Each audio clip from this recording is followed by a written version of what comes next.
The US President Barack Obama is to make a major speech overnight on the instability in the Middle East and America's future engagement there. He'll announce multi-billion-dollar aid packages to countries like Tunisia and Egypt that have embraced democratic reforms. But he's also expected to condemn Syria and defend the new financial sanctions on President Bashar al-Assad and 6 of his top officials. Meanwhile, on the ground in Syria, demonstrators are vowing to continue street protests to force regime change.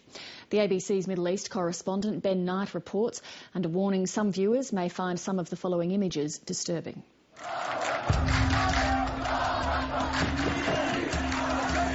Much of this uprising has taken place in cities a long way from the Syrian capital, where the government could move in, hit hard, and then tell the rest of the country its own version of what happened there.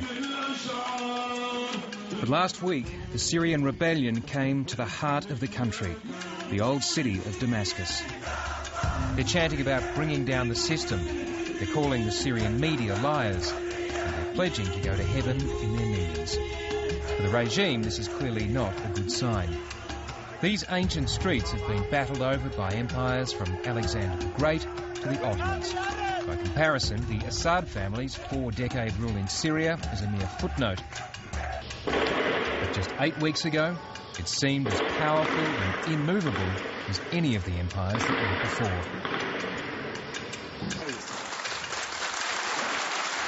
When Syria's President Bashar al-Assad bragged back in January that his country was immune to the wave of protest in the Arab world, there was good reason to believe him. In a region where regimes rely on brutal secret police to control dissent, Syria has long had one of the most feared. Even those who've managed to get out of the country in the past week are still terrified of speaking publicly about what's going on behind them. I'm very afraid. If they see me, they will catch me. I would rather be killed than arrested because they will torture me. Ali crossed this border into Jordan after one of the major protests in Daraa.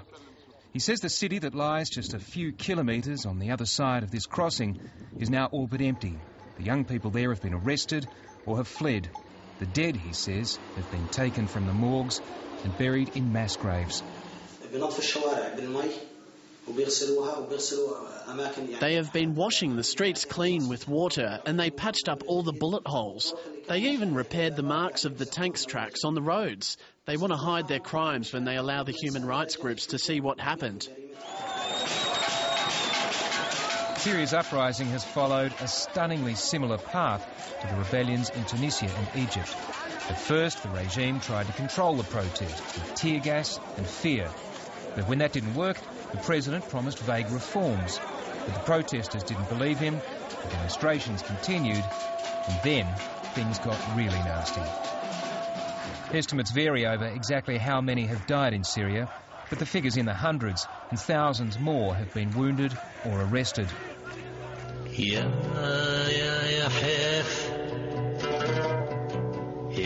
The regime might have been able to keep out the foreign media, but just as they did in Tunisia, Egypt and Iran, the people have been filming the atrocities on their mobile phones and sharing it with each other and the world. The Syrian regime claims the protesters are armed terrorists, but images like these only inspire more demonstrations. When he took over power from his father in 2000, Bashar al-Assad was seen as a moderate, a potential reformer who even talked of modernising and liberalising his country. And in recent years, Bashar al-Assad has gradually drawn closer to the West. But now the Syrian president faces a stark choice, and it looks increasingly as though he's choosing his father's approach to dealing with political opposition. And that's put the West in a tricky situation. After the NATO intervention in Libya, Syrian protesters are wondering when someone is going to come and help them. Today, the United States announced that it would for the first time impose sanctions directly on Syria's president, Bashar al-Assad. But the European Union has, until now, refused to go that far. And sanctions are still a long way short of the kind of action that the Allies took in Libya. But Muammar Gaddafi had no real friends in the world, other than a few African dictators, while Syria is an ally of Iran and Hezbollah. If the the Syrian regime falls, it has the potential to profoundly change the landscape of the entire Middle East, from Iran to Israel. A democratic Syria could see Iran become even more isolated after losing one of its few allies in the region. But if this rebellion descends into fighting between Sunni and Shia Muslims, it could spark sectarian violence in other Middle Eastern countries.